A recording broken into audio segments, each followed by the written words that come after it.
حضرت علی حجویری المعروف داتا گنج بخش کا 980واں عرس مبارک کا دوسرا روز۔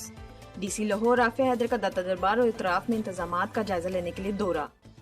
ڈی سی لاہور رافع حیدر نے داتا دربار اور گردنواں میں سیکیورٹی انتظامات کو چیک کیا۔ ڈی سی لاہور رافع حیدر کی بھاٹی گیٹ سائٹ پر پیش ورک فوری مکمل کرنے کی ہدایت۔ گزشتہ روز شروع ہونے والے عرس مبارک کی تقریبات 7 ستمبر تک جاری رہیں گی۔ ڈی سی لاہور رافع حیدر سالانہ عرس مبارک پر ملک بھر سے آنے والے زائرین کو ہر ممکن آسانی دینے کی کوشاں ہیں۔ ڈی سی لاہور رافع حیدر داتا دربار عرس پر آنے والے زائرین کے لیے پارکنگ کے لیے خصوصی انتظامات کیے گئے ہیں۔ ڈی سی لاہور رافع حیدر LWMC کے 360 اہلکار داتا دربار کے اطراف میں صفائی ستھرائی کے انتظامات کو یقینی بنا رہے ہیں۔ ڈی سی لاہور رافع حیدر داتا دربار اور اطراف سے تجاوزات کا خاتمہ یقینی بنایا گیا ہے۔ ڈی سی لاہور رافع حیدر زائرین کے لیے انتظام کے لیے لنگر اور دودھ فوڈ اتھارٹی چیک کر رہی ہے۔ ڈی سی لاہور رافع حیدر